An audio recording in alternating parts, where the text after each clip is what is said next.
Welcome to my channel, everyone. To this video, guys, we're going to make another flower bouquet.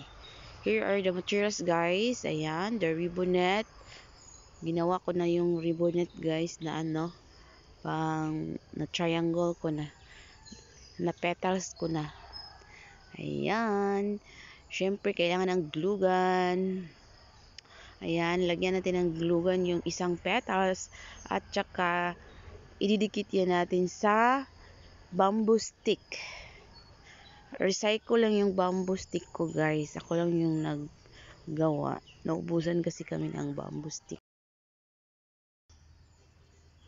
Ayan, guys. Lagyan mo yan yung stick glue, yung dulo ng petals, tsaka ididikit mo yung bamboo stick at tsaka turn over. Iikot mo yung petals sa bamboo stick at saka the end, lagyan mo na naman ulit ng glue.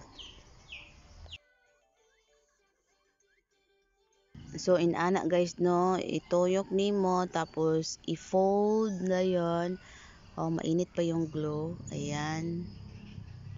Yan ang mangyayari, guys. Diba? Lagyan na naman natin ulit. Diyan.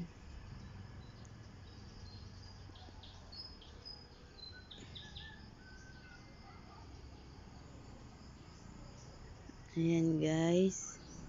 So, pag may mga materials ka, guys, mura lang naman 'tong mga materials, guys. Tapos magkaroon ka ng maraming benta pag magbenta ka ng maraming flower bouquet every time na season, guys, no? Marami naman ang season.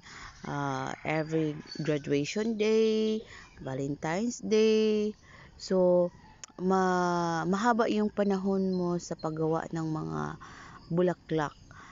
Kasi maghihintay ka pa ng mga season eh.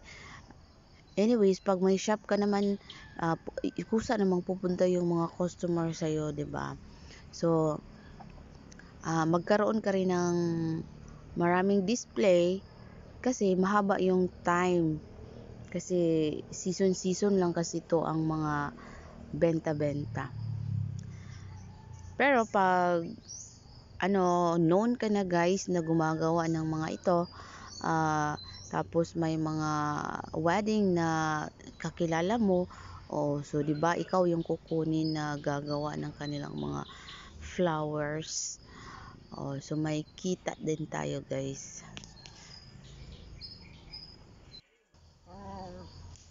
Ayan, guys, tuloy-tuloy lang tayo sa paglalagay ng glue.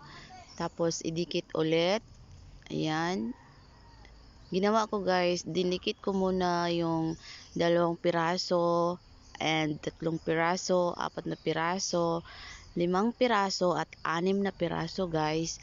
At nihanda ko na siya para idikit natin yung bawat dulo para maging round na siya. Ayan. Ayan. Ito na, guys. Ayan.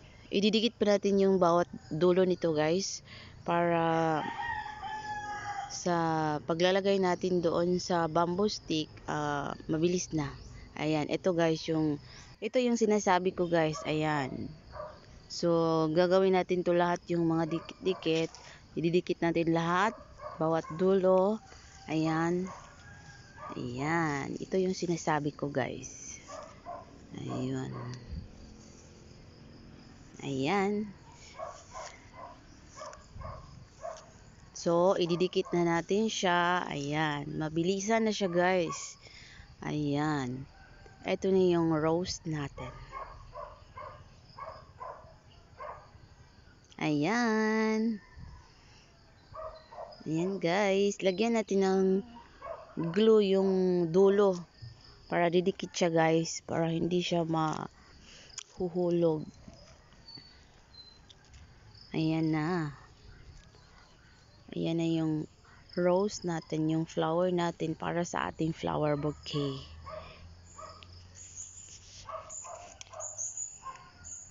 Mainit yung glue.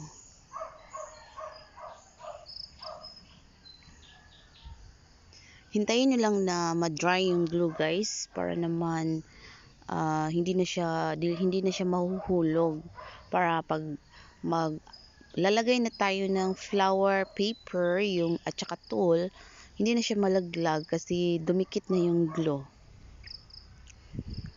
Ayan, the flower.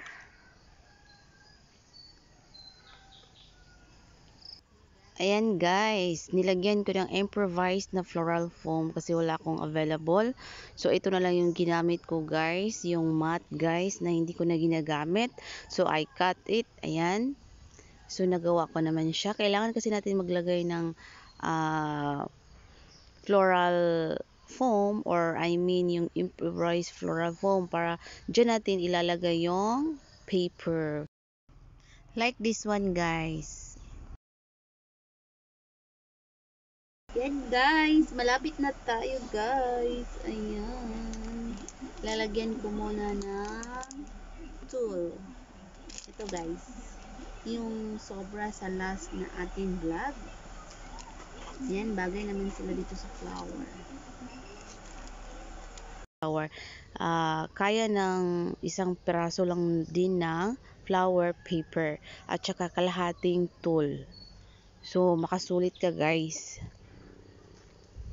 Yung presyo guys, ikaw nang bahala, depende sa mga presyo na mga materials na nagamit mo. So gamit ng isang piraso ng ribbonette, so itatali natin yung flower bouquet sa kanya ang dulo para hindi matanggal yung tool guys.